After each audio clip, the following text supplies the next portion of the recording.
fellow investors. Welcome to another episode of Ritter on Real Estate, where I teach you how to passively invest like a pro. Today, my guest is Justin Silverio, and he's the owner of JS2 Homes, Open Letter Marketing, and Invelo. He's got 3 businesses under his belt. He has extensive experience in rehabbing, new construction, wholesaling, and multifamily condo conversions in and around the Boston area.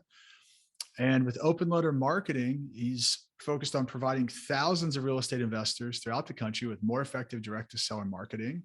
And his newest venture, Invelo, is a next-generation software that spans an investor's full sales and marketing cycle. So, Justin, man, you got a lot going on. I'm excited to dig into some of this today. Yeah, thanks so much for having me on, Kent. I'm excited. Yeah, so before we dig into everything, let's start at the top. Tell people a little bit more about who you are and how you got to where you are today. Yeah, so even going back before my entrepreneurial kind of jump, I was actually working in the accounting field at some venture capital private equity shops. And I love that space because I love being around businesses, startups and whatnot.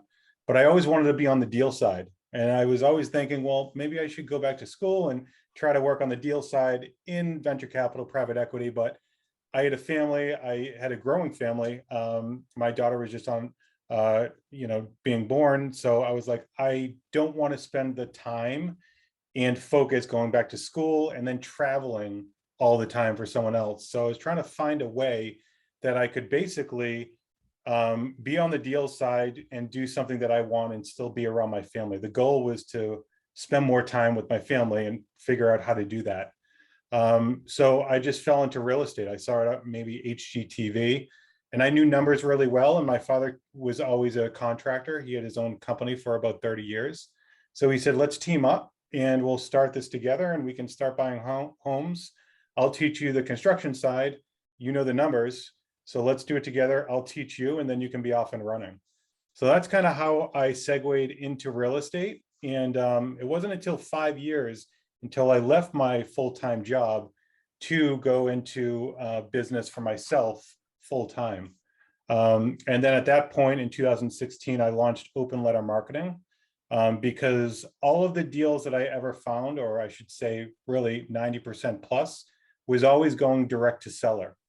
And I always was very adamant about, I want to be very good and efficient with how I attract home sellers.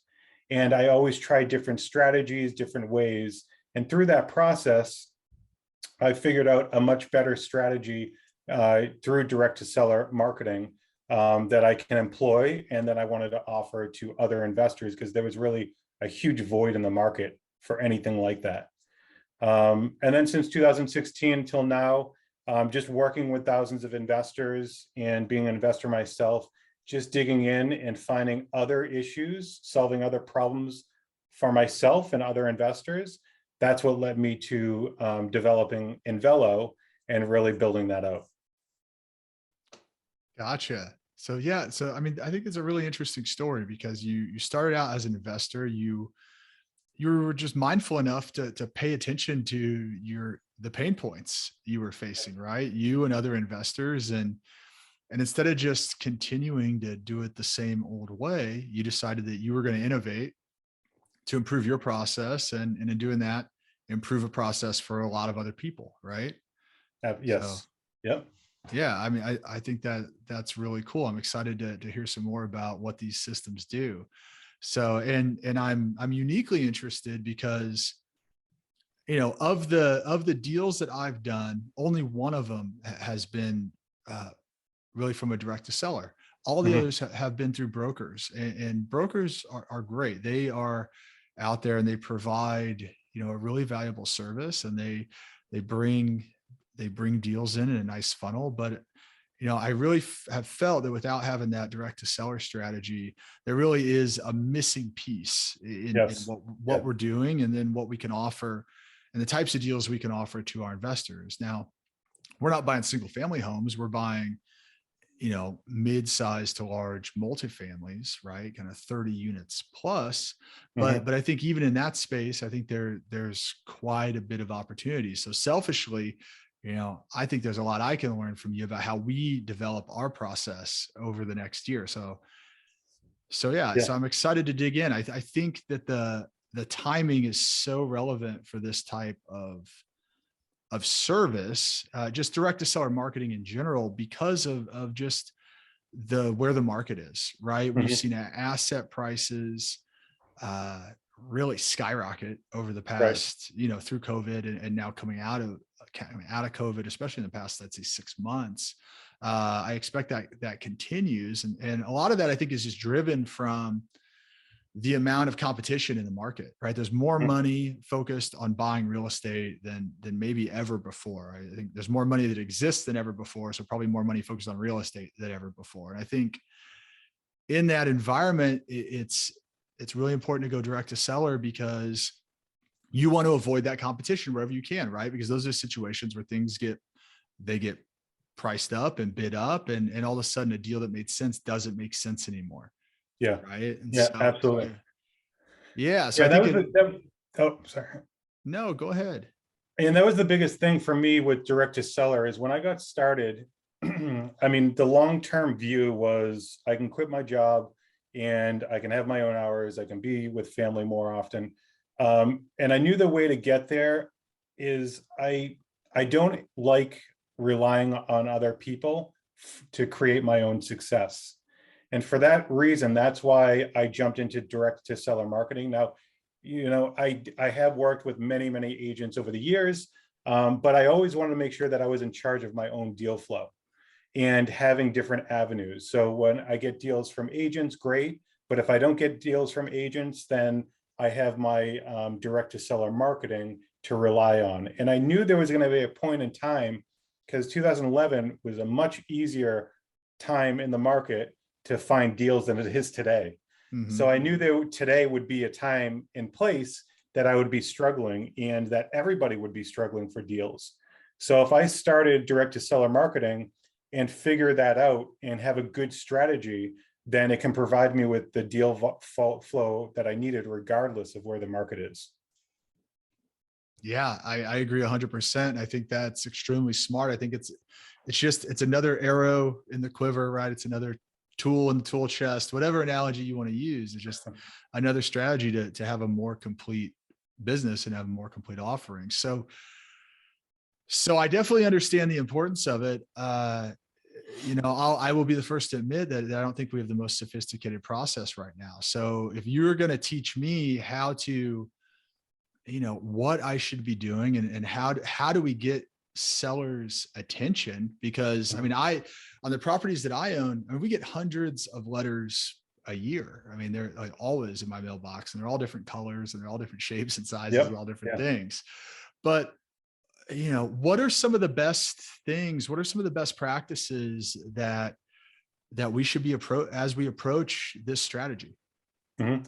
So I would say different types of strategies will work for different type of investment. And when we're speaking specifically on multifamily and larger multifamily, you have a much smaller subset of people that you're going after, right? If you're looking at single family homes, you're going to have a much larger list to go after. So you want to make sure that you're very efficient and you're segmenting and making sure you're focusing on the right people, so you don't spend all of your money on the wrong people. But with the going multifamily, you have a much smaller subset group of properties that you're going after. So in my view, when that happens, I'm a big firm believer of doing research up front and making sure that you're identifying the proper properties that you want to go after first, instead of just getting a list and saying, I'm going to market to this list, because you're going to be spending a lot of money on marketing for the list that you pull. So you should do some upfront scrubbing, whether that means being in the area that you want to be in, looking a little bit more into the property in the area to make sure it's the right location. They've owned it for a certain amount of time. If you're marketing to a person that just bought it and 2 years ago, probably not interested in selling, but doing that upfront research first, so you hone in on the actual or highly likely properties that will sell or are interested in selling. And then from there, The key piece in marketing, it's going to sound easy, but it is the most important thing, is consistency. And you can have the worst messaging in the world. If you are consistent, you will be much more successful than if you are not consistent. So for that reason, we see people all the time saying, hey, I'm just going to send a couple mail pieces or marketing pieces to the sellers, and I'm going to see how it goes. And we actually tend to turn those people away at Open Letter because we know that they're not going to be successful if they're only doing 1 or 2 mailers and then stopping. You need to be continuously marketing, and whether that's through direct mail or any other form, 4 to 6 touches. After that, you start to build more quality people that are calling you back because they are interested. So whatever you do, I would say the number one goal is to be consistent in whatever you do. And that might look different from for everyone, right? Direct mail might be great for some people that don't have a lot of time because they can automate it. Other people might want a cold call. But some tips that I can provide is, the smaller the number of properties that you're mailing or marketing to, theoretically, because these are pretty large deals, your profit's going to be larger, your opportunity is going to be much bigger. I tend to spend more money on when I have a smaller list. So some things that people can implement, what we were just talking about before this, is putting a dollar bill in a mailer or a $5 bill in a mailer. That significantly increases your response rate, because when people open it, they feel like they need to have some reciprocity or give you a call back because you gave them something. So that's one good way. Also, another way that I've done it is, if I'm going after a property that I know is a very big potential, or a grouping of properties, I might send a gift basket or something that is standout, not ordinary mail, to really get their attention. And I've done that when I was going after condo conversions in Boston, because the profit potential is 7 figures. So I'm going to spend $20, $50, $100 on a gift basket because there's a huge upside. So doing stuff like that on really key properties to get people's attention is also really important, that I don't think a lot of people do. But again, if they're not doing it, that's what's going to make you stand out from everyone else. Yeah, I love that idea. And I think that spreads across, really everything that you're doing when it relates to marketing, or just how you're communicating with your clients, right? Because I even think about on the investor side and how we work with investors. It's like, you've got to have what I would call like an abundance mindset in this, and you got to be able to look at that cost, like you said, even if you send a $100 gift basket, as an investment and not a cost, right? Because there's going to be a return there if you do that right. But if you limit yourself by saying, oh, I can't spend $20 or I can't spend $100, it's like, well, you never have the potential of getting that 7-figure payout, right? Yeah. But you got to be Yeah. willing, I think, to invest up front. And I think that's a tough mindset for people to wrap their heads around sometimes, because you have to have faith that it's going to pay off in the future. Man, that right there is so critical, because a lot of people come into marketing, they're like, man, I got to spend how much money, and I don't even know if I'm going to get a deal. But again, if they just look at it as an investment and stay consistent on what they're doing, there's no question. It's just when they're gonna have that deal. And it's important that I look at marketing as, you're building rapport with your prospect or a seller even before you talk to them. So how are they going to feel when they receive a message from you, communication, a gift basket? How is it going to make them feel? And if it makes them feel good, the conversation that you have with them is only going to be easier. And even if you don't do a deal, they'll guarantee talk to somebody else and say, hey, this guy sent me a gift basket. So there's a lot of positivity around your name. And that's how I always want to be viewed. Even before I talk to somebody, I want them to have a positive, indication of who my business is and who I am. Yeah, it's like you're creating a warm lead for yourself, Right. right? So Yes, they're warmed up to you. They like you by the time you get on the phone with them, right? Which I think absolutely. anybody that's ever done sales knows it's a heck of a lot easier to have a warm lead than call somebody cold. Yeah, So right. yeah, I absolutely understand that. And I think, the other thing that you said that stuck out was just, the idea of um just making sure that you're building that rapport like early on in the Hmm. process, right? And again, it's like by the time you've gotten them on the phone, there's maybe been several touch points already, and they've started Right. to get to like you, right? Because at the end of the day, people want to, like, there's a quote, and I don't remember what the exact stats are, but it's something like, people will remember 10% of what you say, but like 100% of how you make them feel. Right. And, Yes. and I think Yeah. that's Right. so important, where it's like, at the end of the day, I'm probably not going to remember a month from now exactly everything that we said on this call, but I'll remember, man, hey, Justin guy, he's a great guy. And he made me feel really good about that conversation we had. Right. Yeah. And so that's just even as simple as that. That's what it's all about. Right. Like, it doesn't have to be some big thing too. It's just what, like you said, it's like this, some of the simplest things are the hardest to implement, but it's like, Yeah. just make people feel good.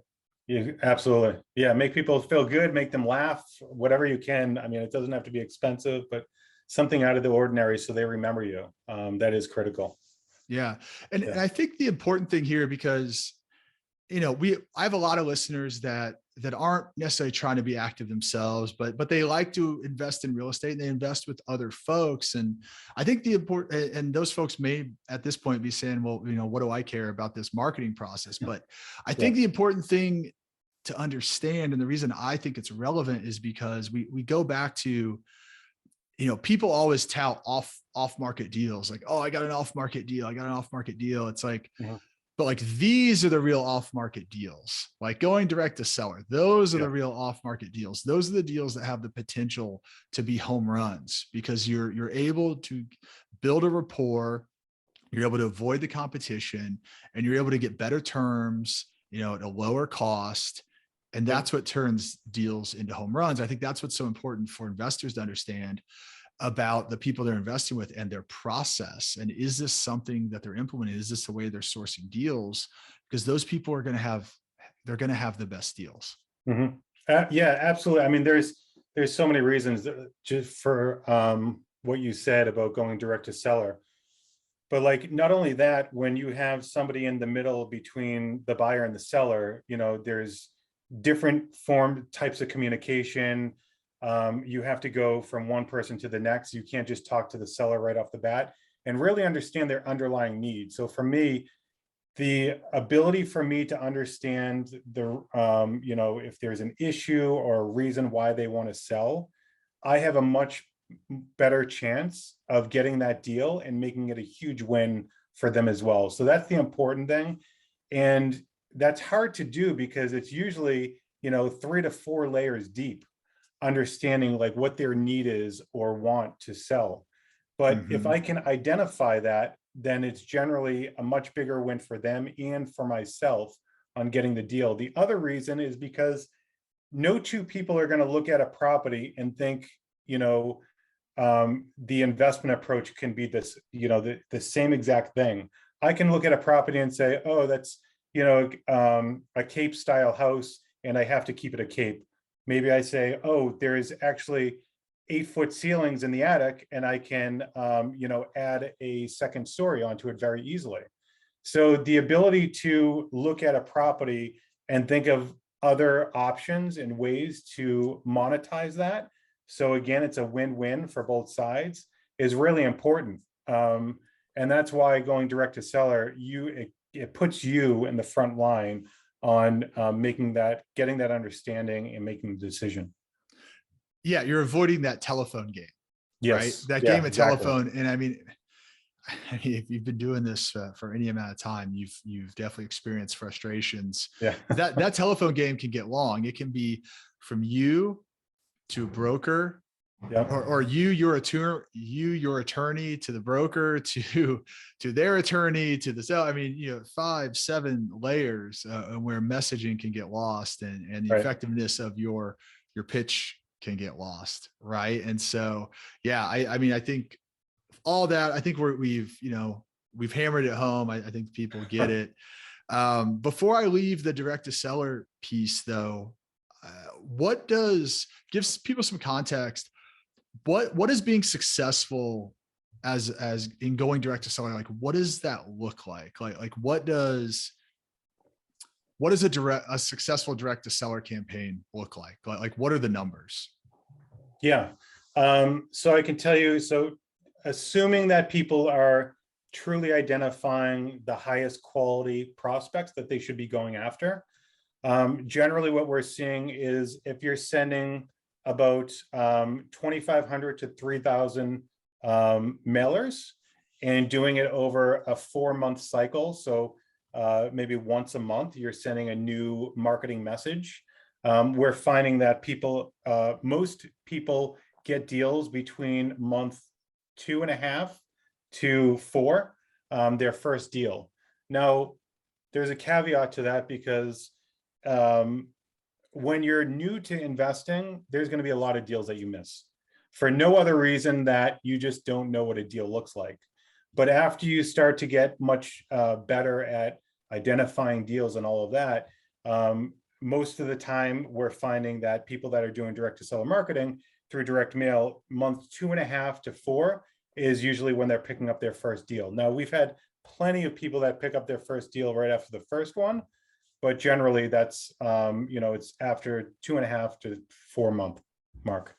Gotcha. And what's a good response rate? Like So saying you got yeah, a good list, right? You got a yeah. good list, you dialed in. What's a good response rate? So response rates now are obviously much lower than they've ever been because there's a lot more competition. So depending on what you send, and again, you can use letter in my area. So the big thing is people have to test their area. But what we found through the whole country, postcards generally get less of a response rate than letters. And postcards could be anywhere from 0.2 to 0.4% response rate. Letters are probably around 0.5 to 0.7%. And then you have these, we call them auto pen letters. They're actually handwritten letters. Those are generating about 1 to 1.2% response rate. So that's generally around what we're seeing. And like that's such a cool thing. Like I was just telling you before this, like I went out to your website as I was prepping for this interview, and so guys, go out and go check out the Open Letter Marketing website. We'll link it below, but they got a video of this like robot with the pen writing these letters, and it's writing them backwards, but it doesn't matter because it's a robot. Yeah. And but I was like that was blowing my mind. I had no idea you could do that. Yeah, they're pretty amazing, those machines. Yeah, that's super cool. So so switching gears a little bit, because you started there, you started with a direct to seller, and I think you identified like, okay, that solves one problem, but you've got all these systems, and you're managing a lot of different processes. And so it sounds like the next evolution, which is Invelo, is kind of bringing all that together. Right. So talk about that a little bit, and tell me, what problems that's solving for folks. Yeah.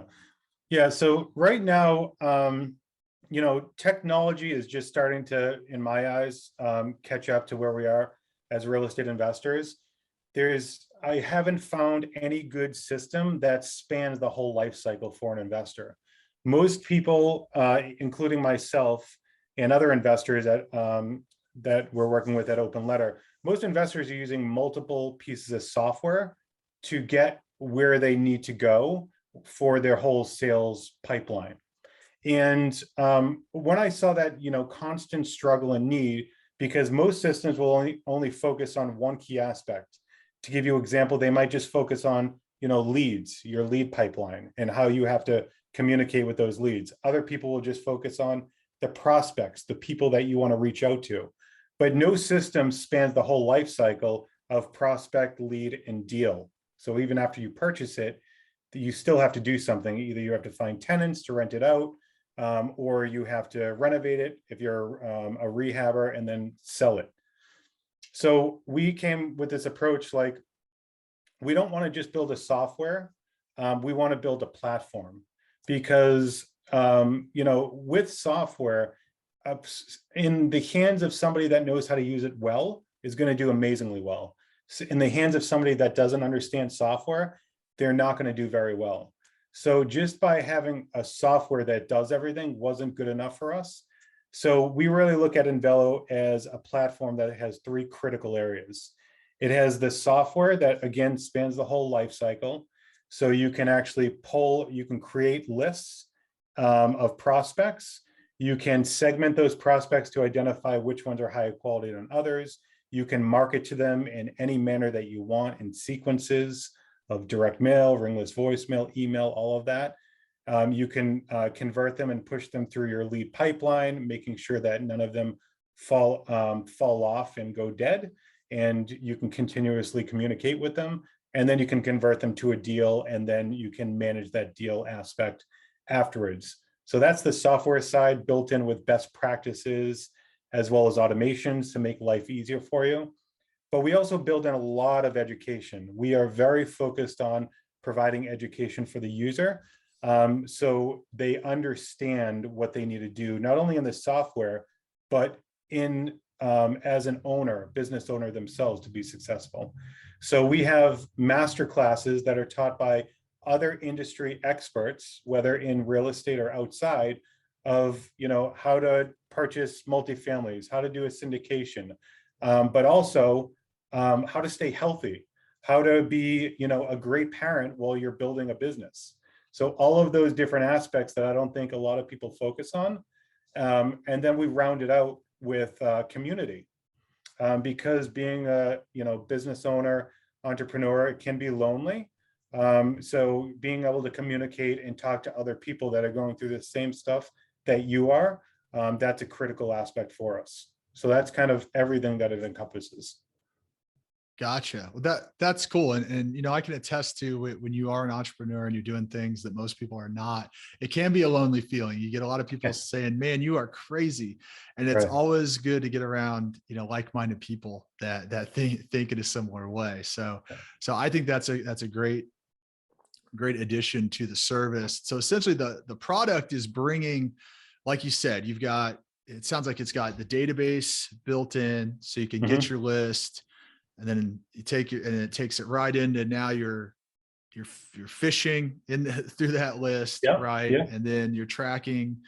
It has kind of a CRM component where you're kind of tracking through the process. Yes. Is that Yes. right?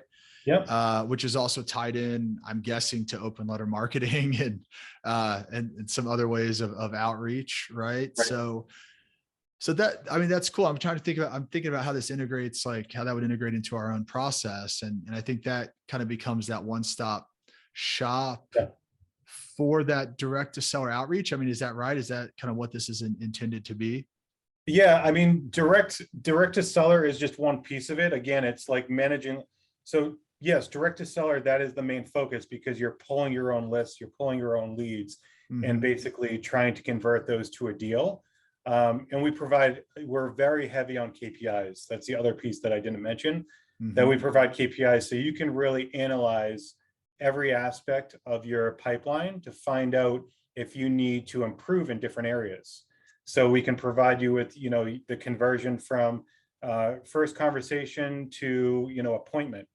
And if your percentage ratio is really low, you know where to focus your time and attention to improve that percentage. And then in the future, what we're planning to do right now for later on this year is actually implement gamification, so that we can have a point structure. So when you look at your KPIs, to some people, they're like, I don't know if that's good or not. Like, I don't know what this means, and I don't know how it really translates, if this is good. But what we're going to do is actually have your KPIs against the top 10 people in your area and their KPIs. So you can identify where you need improvement, and we can provide suggestions on how you can get there. So again, building in those best practices to really hone in on building a very strong business, that's the critical piece. That's what we're trying to solve. Yeah, so you're not just sending people out there, but you're providing that feedback so they can Yeah. continue to improve. I think that Yes. that's fantastic. I mean, that's one of the things I think I've talked about a lot on the show at this point, but even in my old life as a management consultant, and I talk about the main things that causes businesses to fail, and one of them is the lack of feedback, and Hmm. the metrics within the lack of feedback around those to actually tie it to how you improve the process. And so Yes. I think that sounds right on, man. I'm excited to check that out. Cool. Very cool. Well, really interesting, Justin. I appreciate you sharing some wisdom. I'm going to go fine tune my process as we get out of this call. But before I let you go, um, I want to take you through our keys to success round. I got 4 questions that I'd like to ask you. The first one is, if you were going to invest with somebody else, you're gonna write them a check to get in their deal, and you can only ask them one question. What would that one question be? I'd probably ask them, is there someone that's invested in one of your deals before? Can I call them? Yeah, so So check a reference. yeah, I would basically want to check a reference and find out who that person is, how happy were they, and I'll ask all the relevant questions, right? Were they communicative? Did they do what they say they were going to do? So I'd probably ask to talk to somebody that has already invested in their deal. I gotcha. What are you most proud of in your career? So last year, I guess I should say when COVID hit right after, um, the goal when I started was to spend more time with my family. That was my big overarching why of why I wanted to go into entrepreneurship. And last year when COVID hit, my family and I traveled for about 200 days out of the year. So being able to take that time while still running the businesses, but really spend time with the family, travel the country, do all these other amazing things with the family. That was, something that I'm most proud of, is being able to hit that milestone of where we wanted to be. We actually hit that a couple year ago.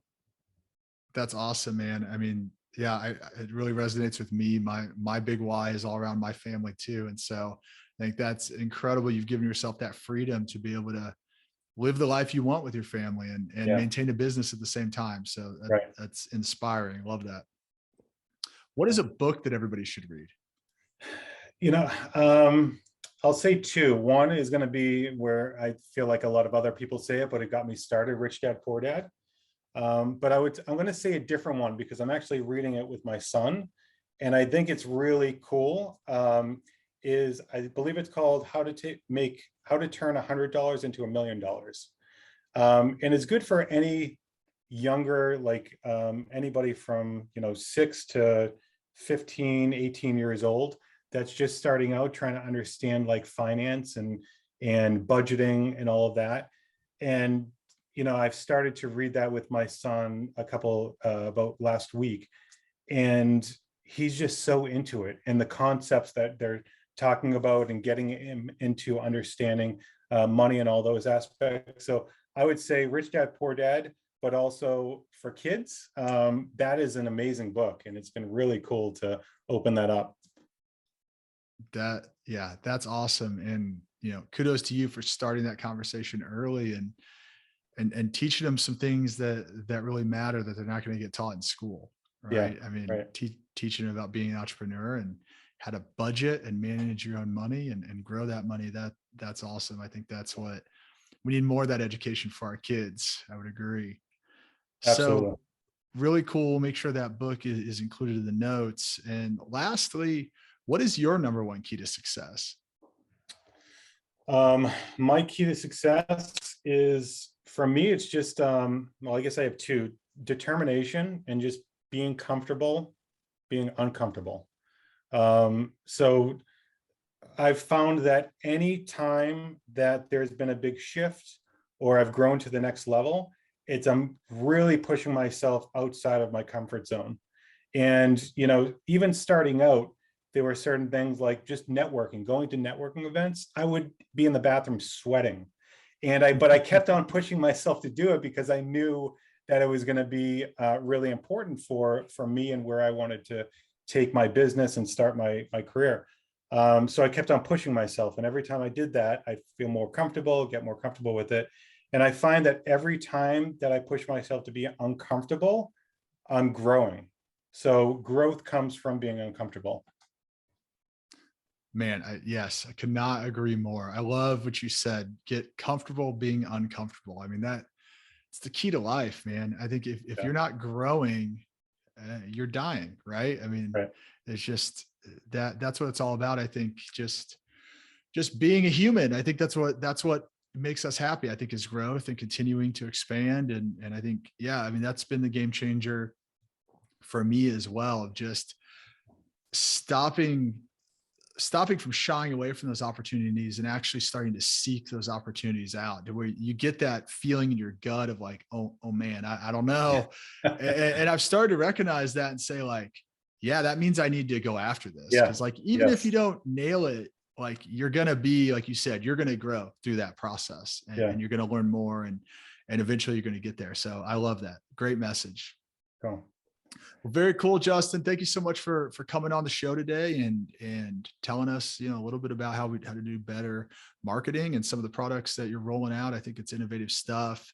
If folks want to learn more about what you're doing and any number of your businesses, how can they reach you? Yeah, so they can reach me directly at justin@inveloapp.com, or they can check out Open Letter Marketing at openlettermarketing.com, or Invelo at inveloapp.com.